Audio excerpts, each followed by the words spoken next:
За одоо энэ хөдөөний малчин биднээс ч одоо энэ хэдэн малынхаа буйнаар л амьдардаг хүмүүс.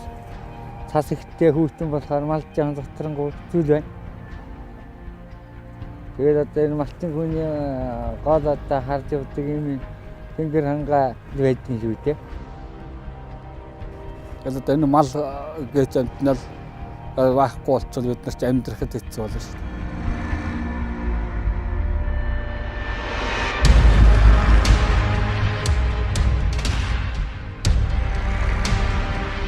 Малчин биднээс ч одоо өөр орлого байхгүй одоо маллаа амьдралаа залгуулж мөнгө төгрөгөө олж өнөө дөрвөлгашаа өнгөрөө шүү дээ.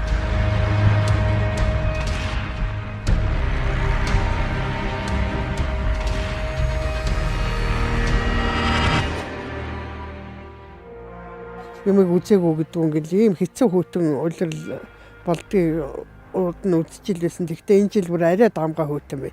Нэг төр замарчхын явсаагаар би өөрөө малад хийжих гэж яваад талтарчуулаад гараа гэмтэйг хайцсан бас. Зун нөгөө өвс сургаагүйгээс болоод хадлан авч чадаагүй. Тэгээд өвс тижэл муутай болохоор үлжилт хүнд байд. Тэгээд одоо тэг малын тижэл өвсгүүл малаал яаж нэг 5 малаа онд орууландаа л ижил сууж байна.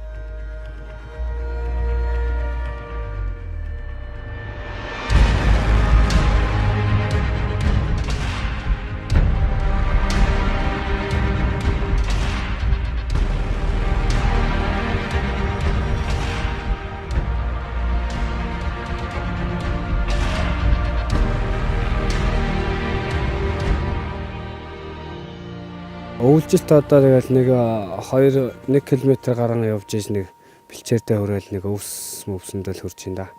Бэлчээрээ сэлгээл тэгэл өөр тишээгээл тэгэл.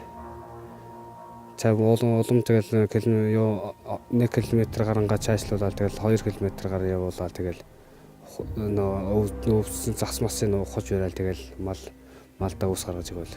Ганцаараа малаа молж байгаа болохоор зэрэг их хүүтрээд ихэд чинь малын тижэл өгөх барих гэдэг ажиллагаа их ихтэн.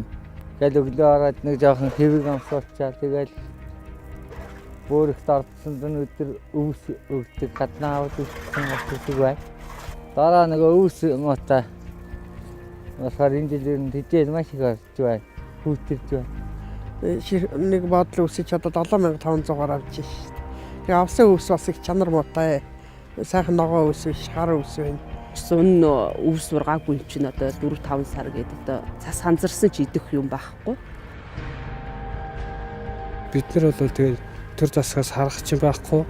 Тэгээд бид нар бол яг өөртөө мөнчгөрөөр өөртөө ам бүлийг тижээгээл тэгэл явдаг.